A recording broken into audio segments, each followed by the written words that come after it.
Viral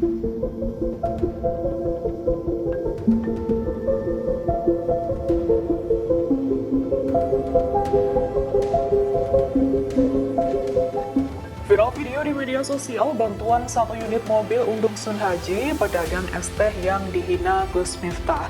Mobil tersebut diduga diberikan oleh influencer TikTok dengan akun @skyblue atau Senja bersama Rian Arifin.